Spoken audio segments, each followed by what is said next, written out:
Նախկին զինծառայող Դավիթ Նադոյանի սուտ մատնության հետևանքով 6 տարվա ազատազրկման դատապարտված Արսեն Ֆարազյանի դրաման շարունակվում է մինչ օրս։ Նադոյանը հասկանալով իր մեղավորության չափը խոստովանել է սուտը, սակայն դատարանը չի հավատացել։ Դրա համար էլ 2 անգամ ինքնասպանության փորձ է արել։ Նման քայլի է դիմել նաև եղբայրը։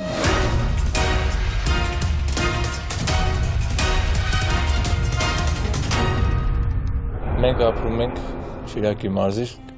Շիրակ գյուղում, բավականին մեծ ընտանիք ենք, 5 եղբայր ենք, 2 քույր, շատ համերաշխ, կարգապատ, ծնողասեր, տիպիկ հայկական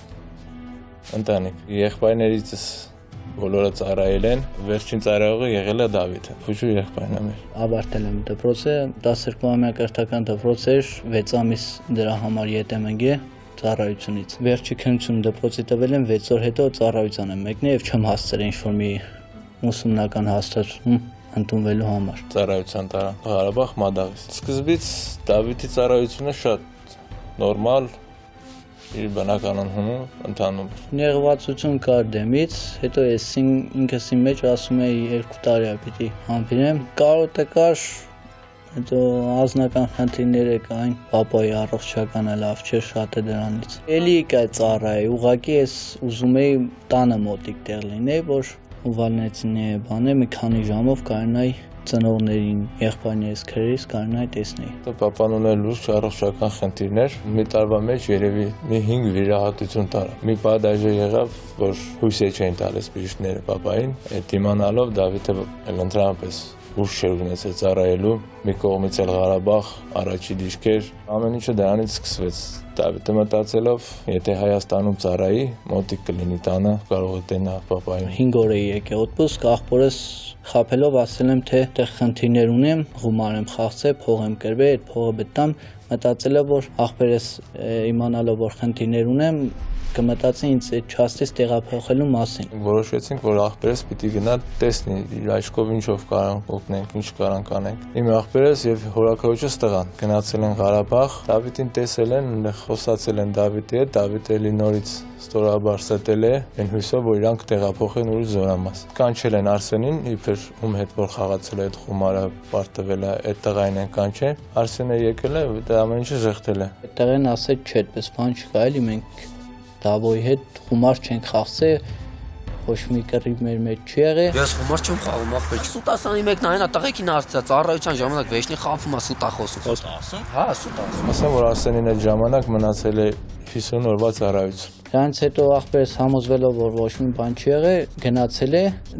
հաջորդ օրը երևի Արսենի հետ զրուցել ենք, թե Արսենը ասեց ինձ, ինչու ես իմ անվան հետ խաղաց էլի, ինչ սուտ բաներ ես ասել։ Եվ այդ բանին ինձ զարկել է, հապտակել է ինձ։ Ես իր հետ պոստավիկ եմ եղել, 2 ժամ իր հետ պոստ եմ պահել, թուրքի դիմաց։ Զրուցում ենք իր հետ, ես իմ քաղաքացիական կյանքից էի պատմում ինքը իր 10 տարեկանից լրացել է, գնացել եմ ծառայության, միջև այդ ապրել եմ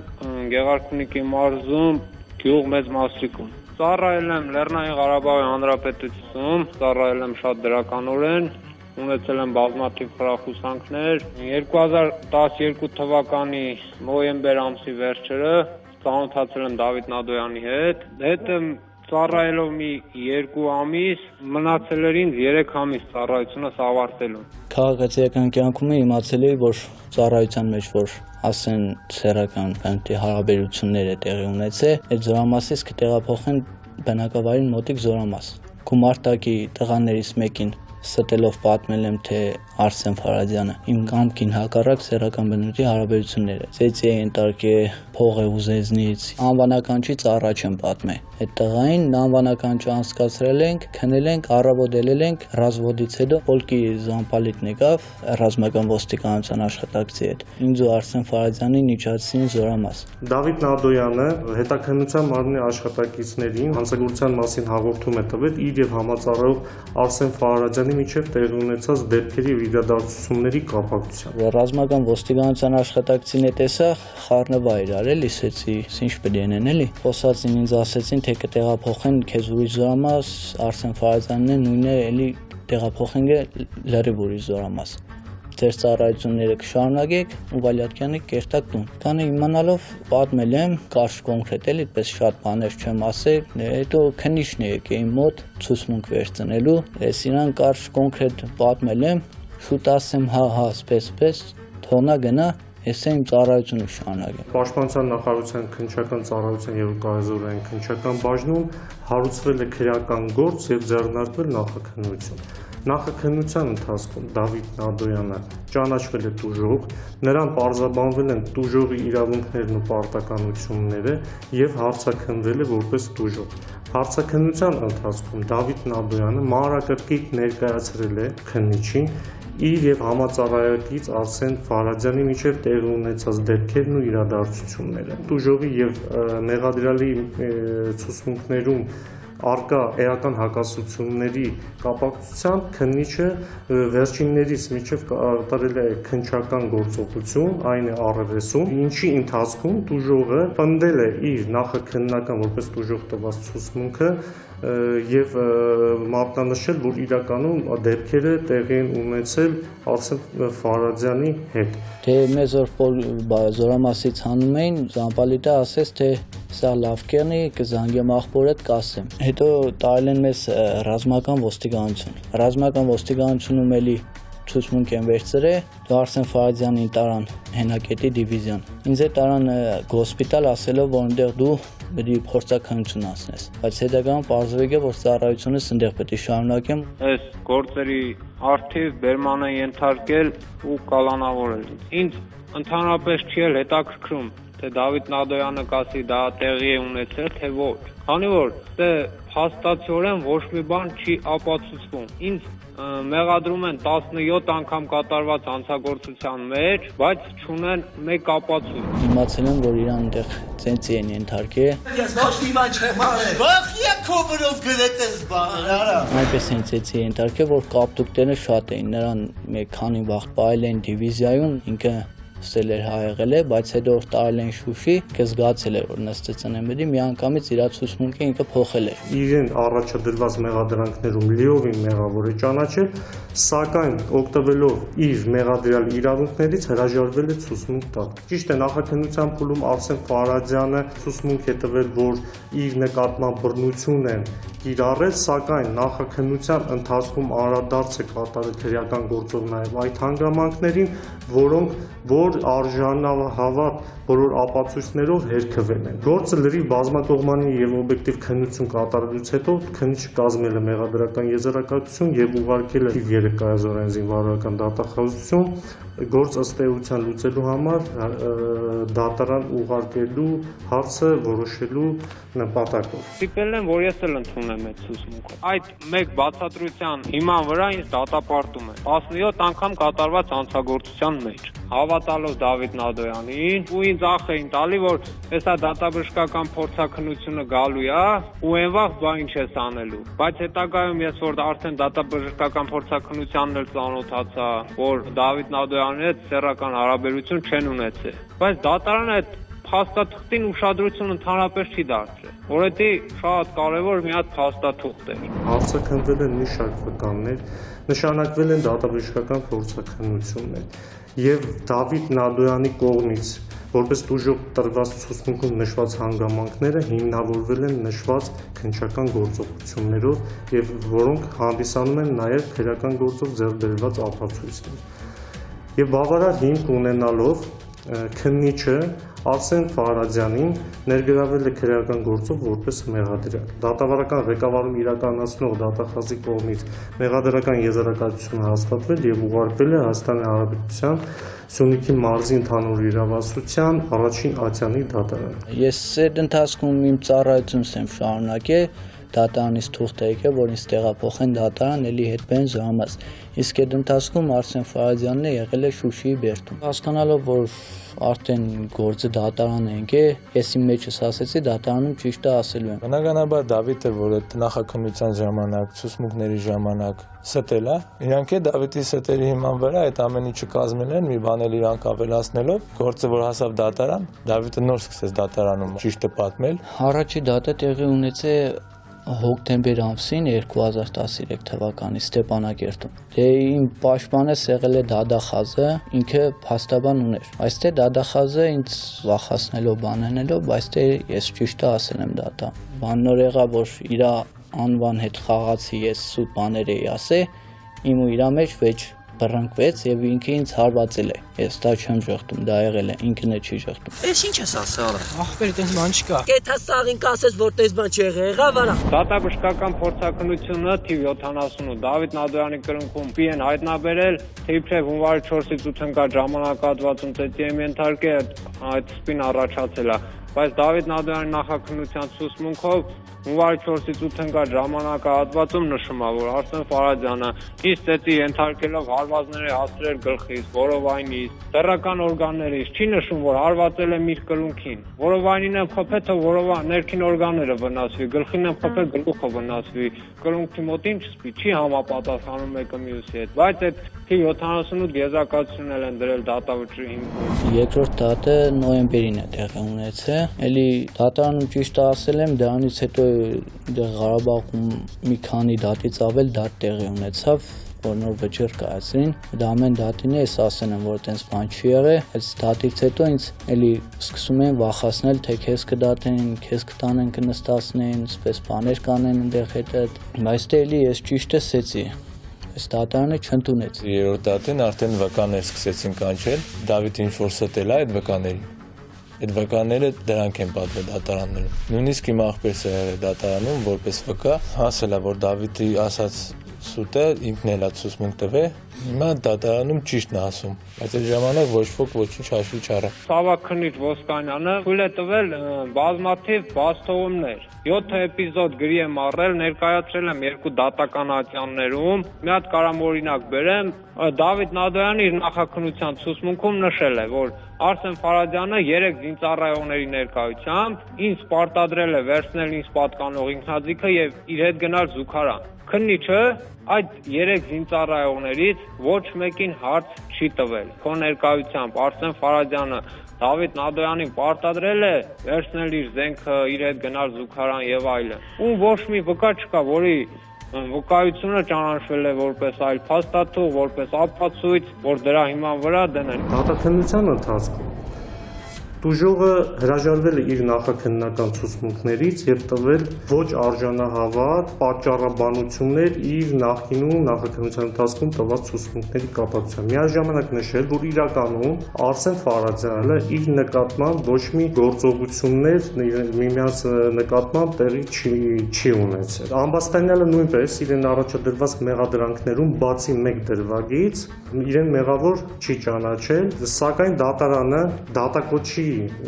ցանկում ներգրաված բոլոր վկաներին հարցաքննելուց, հետազոտելով դատարանը ներկայացված բոլոր ապացույցները, արժանահավատ է ընդունել տուժողի նախաքննության ընթացքում տված ցուցմունքը եւ այն դրել է մեղադրանքի հիմքում։ Մեղադրանքի հիմքում է դրվել նաեւ Արսեն Ֆարաջյանի նյութերի նախապատրաստման ընթացքում տրված բացատրությունը, որը նախքան դատարան ուղարկվել է, ճանաչվել է այլ ապացույց։ Դատարանը կայացրել է մեղադրական դատավճիռ։ Առաջադյանի դատարանը 6 տարի 6 ամիս ժամանակ է։ Արսենը արդեն մոտավորապես նախաքննության սկզբից սկսած մոտավորապես 2 տարի արդեն կալանավորված։ Մենք որ հասկացանք այդ ամեն ինչը ստոր սուտ է Դավիթի կողմից։ Մեզ համար մեծ շոկ էր, հոգեկան ծանր վիճակներ, կամաց սկսեցինք այդ մարդկանց հետ ոնց որ կոնտակտի դուրս գալ։ Սովորական հասարակ հայ ընտանիք, ված ընտանիք, նույնիսկ մեզ խնդրանքի կարգով, որ ամեն ինչ Դավիթից է սկսվել, մեղավորը Դավիթն է, իրանք մեզ են խնդրում, որ օգնենք։ Կամաց իրանց հետ կոնտակտի մեջ ընկանք, իրանց հետ ենք գնում դատերին միասին։ Մենք ուզում ենք մեր արած մեղքը ոնց որ ուղենք սխալով է։ Դատավճիռը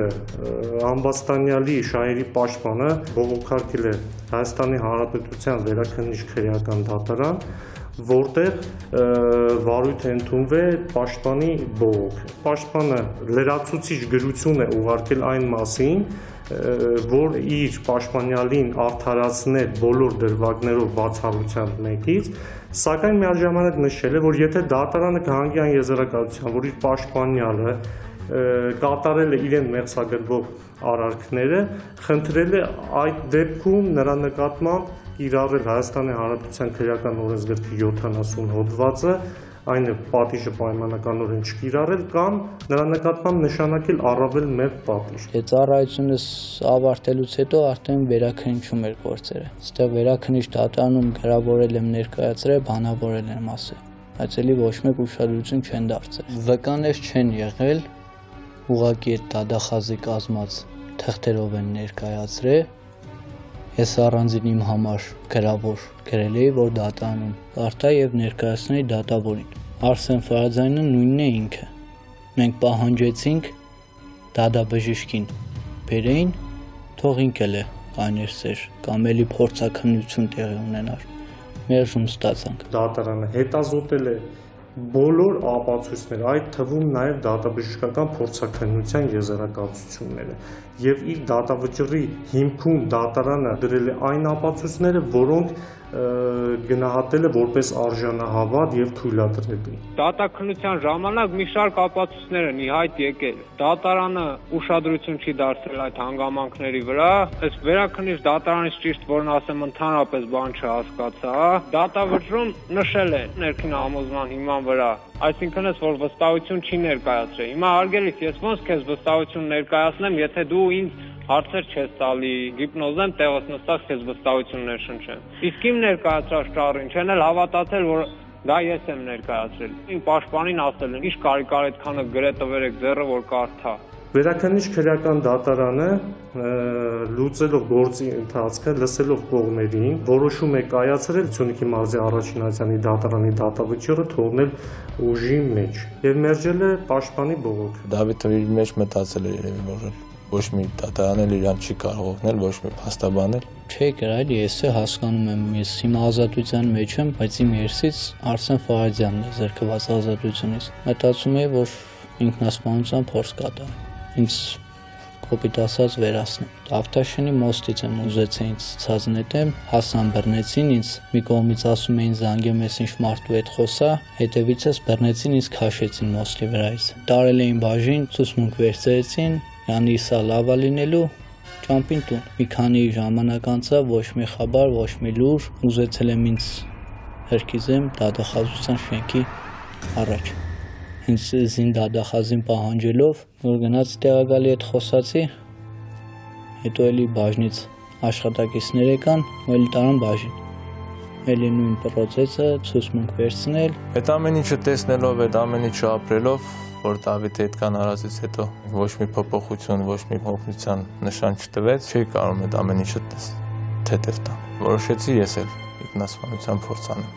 որ մի ձևի ես հարցը բարձրացնեմ։ Կիևյան կամուրջից ես էլ ինքնասպանության անհաջող փորձ կանեմ։ Կանյաց էինք, աղբորս զանգ եկավ, խոսած ինձ ասաց, թե ընկերներից մեկն է, ինձ ստեղ սպասի, ես գնամ, 10 րոպեից կգամ։ Որ գնաց կամրջից ես երևի 1-20 մետր հեռավորության վրա եմ կանյաց եղել, 2-3 րոպե հետո քաղաքացիների ձայներ ուժեղ գալիս էին։ Գեղամ։ Վազելով գնացի այդտեղ, տեսա եղբայրս էր։ Քաշում էին իդ արդեն եղբորս։ Մի կերպ հանգստացրեցին, այնտեղ քաղաքացիների ջրով լվացվել, հանգստացանք մի քիչ, շտապօգնություն կանչեցին, հանրապետական հիվանդանոց։